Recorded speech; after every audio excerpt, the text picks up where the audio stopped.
Welcome to the War on Morons. I'm your host, Jay Ritchie. And now for this week's Top Morons. Tonight, let's start things off with a real no-brainer. In Florida, for some drunken backyard wrestling and domestic violence. Trust me, hilarity ensues. 23-year-old Fort Pierce woman named Chastity Bodnar found herself in county when she got into a one-sided beer-fueled brawl with a man named Cody Lee Havens, who, despite the name, is not known to be a serial killer or presidential assassin. Describing the fight, Havens said Bodnar took 2 beer cans and Stone Cold Steve Austin my ass. What? That's right. This guy's girlfriend double-fisted a couple Steve Weisers, flipped him the bird, and presumably dropped his ass with a stone-cold stunner to end an argument that began with, get this, he suggested that she might, maybe, possibly have a bit of a drinking problem. I don't think you changed his mind, Chastity. But, don't have too much sympathy for the poor bastard on the receiving end of the beatdown, because Havens also ended the night in police custody when he tried to fight the cops who'd shown up to answer the domestic disturbance call. We don't call them Floridians for nothing, people. Speaking of unnecessarily violent, yet inadvertently hilarious women, check out the latest example of a McDonald's employee opening up a can of whoop-ass on one of their customers. This time, a visitor to a Cincinnati area McDonald's named Brittany Price had the unmitigated gall to complain that her order was wrong and that she had to wait for 20 minutes for anyone to come to the counter and speak to her. When the manager did show up, Price calmly and reasonably explained her concern by pelting the manager with hamburgers and lukewarm fries. The manager, Nashonda Johnson, responded with a trademark display of the chain's world-famous customer service by knocking the customer the out with an industrial, commercial-grade blender. Look, some might say she went too far, but anyone who's seen a World Star video knows that this chick got off too easy. These McDonald's workers don't play games. A week later, no criminal charges have been filed as a result of the confrontation, but Nashonda is now out of a job, and Price suffered a broken nose and a broken cheekbone. Keep that in mind the next time you bitch about the ice cream machine being out of order.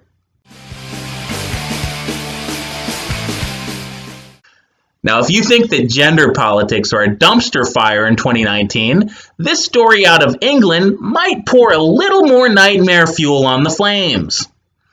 Things started out innocently enough with an aspiring pornographer trolling for sex partners on social media. Now, the unnamed pervert faces the possibility of jail time because he took back his offer to sleep with what he'd initially believed to be a woman, but later learned was, essentially, a crazy man in lipstick. This is Rhea Cooper. In testament to the idea that British vision care is just as bad as British dentistry, Rhea is able to post photos like this and pass herself off as completely female professional model. This despite having switched her gender an impressive 3 times since becoming Britain's youngest trans person as a 15-year-old a decade ago. More impressively, she has managed to never give up her penis despite multiple transitions. That part proved to be too much for the unnamed pornographer, who cut off contact and refused to meet the former object of his affections once he was clued in to the fact that, quote, you have a Determined to have him bang another man one way or another, Rhea passed hate crime charges against the guy and is now trying to get him thrown into jail. True to modern-day British form, the police are now undergoing a serious investigation into the matter.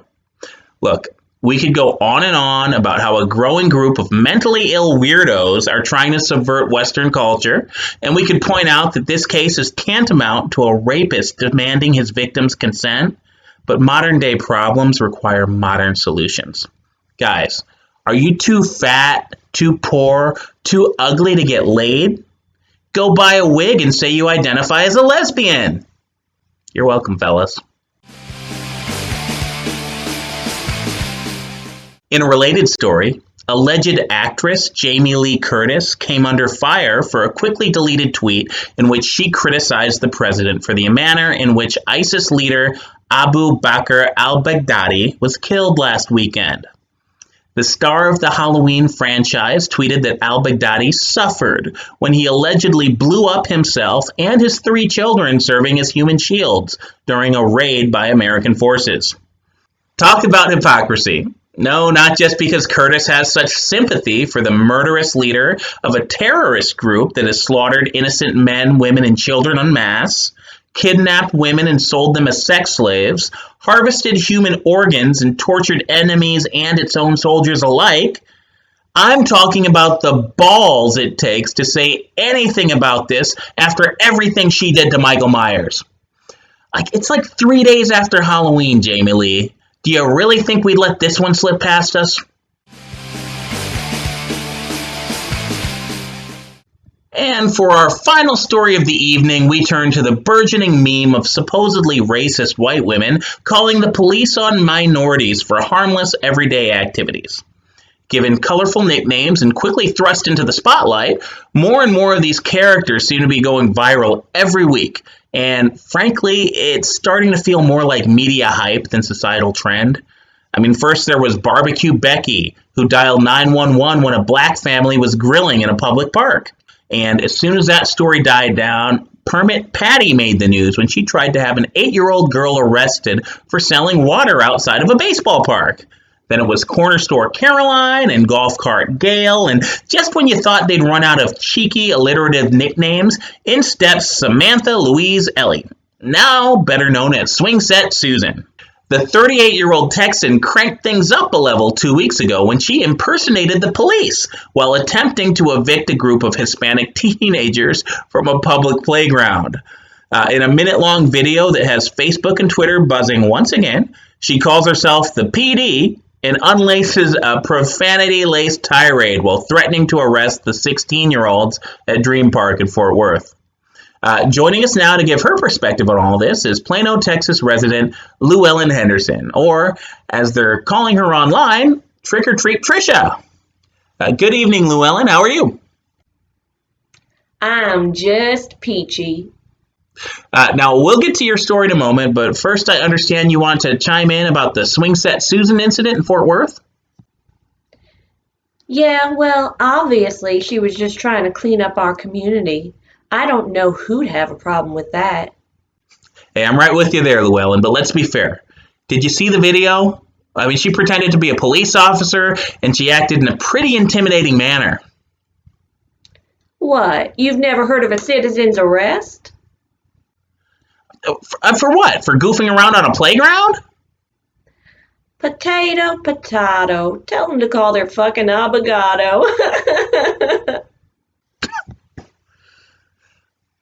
Well, that's nice. You say goofing around. I say selling drugs. Apparently, you don't mind that in your community. Look, that's a pretty strong accusation. What evidence do you have? Evidence? You know they're Mexicans, right? Maybe you get your stuff from the hood, but everybody I know goes to Jesus, or Jorge, or Jose, or Juan. Okay, very funny. Or Pablo, or Roberto. Okay, we get it. Now let's get back for a minute, okay? Did you just say my stuff? Are you insinuating that I'm on drugs? Don't play innocent with me, buddy. I know what you TV people get up to. I'm from a very upscale neighborhood. Okay, you know what? Fine. We'll table that for now. But you mentioned your neighborhood. Let's talk about it. Let's talk about what you did on Halloween night. Finally, do they call this the Moron Show because you're a fucking idiot or what?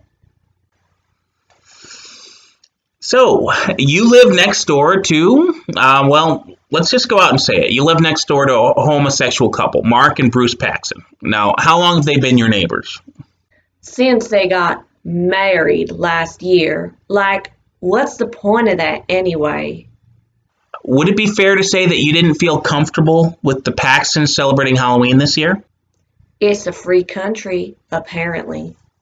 According to reports, you distributed flyers throughout the neighborhood 3 weeks before the holiday, warning parents to keep their children from trick-or-treating at their house. You didn't see all the decorations they put out to lure the children to their home. It looked like Satan's gay pride parade. This is a gated community, not a gay community. And they won't molest our children on my watch. Again, Llewellyn, that's a very strong accusation to make without evidence, especially on my show. You clearly don't have any children, do you, buddy? No, I don't. Exactly. I know how you media types are, pervert. Why did you call the police on Halloween night? I didn't call the police. I called the FBI child trafficking hotline. You know that's worse, right? Do you know those pedophiles were giving out king-size Snicker bars? I don't see how that's a crime. Well, you can't hide an AIDS-infected needle in a fun-size Snickers, can you? You're not making a very convincing argument. In fact, my sources say that you're facing a civil lawsuit. Sir. I asked you a question. What? Can you fit a hypodermic needle in a fun-size candy bar? I don't think you can.